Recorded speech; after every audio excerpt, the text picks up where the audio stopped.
আসসালামু আলাইকুম দর্শক মণ্ডলী, সবাইকে স্বাগত জানাচ্ছি আজকের প্রহর সংবাদ শিরোনামে। আজকের জাতীয় সংবাদ শিরোনাম: সাবেক জ্বালানি উপদেষ্টা তৌফিক-ই ইলাহীর 4 দিনের রিমান্ড। বৈষম্য বিরোধী ছাত্র আন্দোলনে রাজধানীর বাড্ডায় সুমন শিকদার হত্যা মামলায় ক্ষমতাচ্যুত প্রধানমন্ত্রী শেখ হাসিনার জ্বালানি, খনিজ সম্পদ ও বিদ্যুৎ বিষয়ক সাবেক উপদেষ্টা তৌফিক-ই ইলাহী চৌধুরীর 4 দিনের রিমান্ড মঞ্জুর করেছেন আদালত। এসএসসি ও এইচএসসির সমন্বয়ে যেভাবে তৈরি হবে এইচএসসির ফল। চলতি বছরের এইচএসসি পরীক্ষার ফল সাবজেক্ট ম্যাপিং পদ্ধতিতে জেএসসির 25 নম্বর ও এসএসসি 75 নম্বরের সমন্বয়ে তৈরি হবে। আজ সন্ধ্যায় জাতির উদ্দেশ্যে ভাষণ দিয়েছেন প্রধান উপদেষ্টা। অন্তর্বর্তীকালীন সরকারের প্রধান উপদেষ্টা অধ্যাপক ডক্টর মোহাম্মদ ইউনূস আজ সন্ধ্যায় জাতির উদ্দেশ্যে ভাষণ দিয়েছেন। ব্যাংকিং খাতে স্বচ্ছতা ও জবাবদিহিতা নিশ্চিতে তাগিদ অর্থ উপদেষ্টার।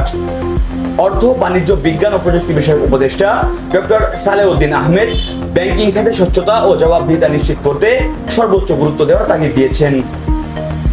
ওমরা যাত্রীদের টিকিটের মূল্য হ্রাস করেছে বিমান বাংলাদেশ এয়ারলাইন্স। ওমরা যাত্রীদের জন্য বাংলাদেশ থেকে জেদ্দা ও মদিনা রুটে টিকিটের মূল্য হ্রাস। আফগানিস্তান নিউজিল্যান্ড টেস্টের 3য় দিনের খেলাও পরিত্যক্ত। প্রথম 2 দিনের মতো ভারী বৃষ্টিপাতের কারণে আফগানিস্তান নিউজিল্যান্ডের মধ্যাকার সিরিজের একমাত্র টেস্টের 3য় দিনের খেলাও পরিত্যক্ত হয়ে গেছে।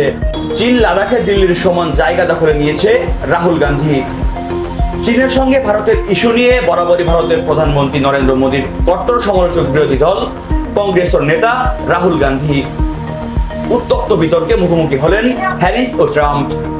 যুক্তরাষ্ট্রের আগামী 5ই নভেম্বরের প্রেসিডেন্ট নির্বাচনকে সামনে রেখে এক উত্তপ্ত বিতর্কে মুখোমুখি হচ্ছেন ডেমোক্র্যাট প্রার্থী কমলা হ্যারিস এবং রিপাবলিকান প্রার্থী ডোনাল্ড ট্রাম্প।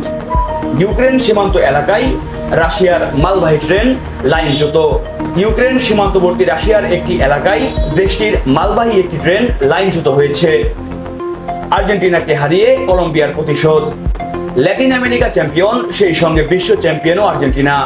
তবে ম্যাচ জুড়ে নিজেদের ছায়া হয়ে রইল তারা। আর এই সুযোগ কাজে লাগিয়ে কোপা আমেরিকার ফাইনালে হারের শোধ তুললেন কলম্বিয়া। ধর্মঘটে অচল কেনিয়ার বিমানবন্দর। কেনিয়ার প্রধান বিমানবন্দরের কর্মকর্তা কর্মচারীদের আহত ধর্মঘটে সেখানে বিশৃঙ্খলাপূর্ণ অবস্থার সৃষ্টি হয়েছে। ভারতীয় একটি কোম্পানি বিমানবন্দরটি পরিচালনার দায়িত্ব গ্রহণের পরিকল্পনা করায় তারা এই ধর্মঘট ডাক দেয়। দর্শক মণ্ডলী, এতক্ষণ আপনারা দেখছিলেন আজকের প্রহর সংবাদ শিরোনাম। আপনাদের সাথে ছিলাম আমি মহিবুল্লাহ নাহিন। নিত্য নতুন সকল খবর পেতে চোখ রাখুন প্রহর 24 এর পর্দায়।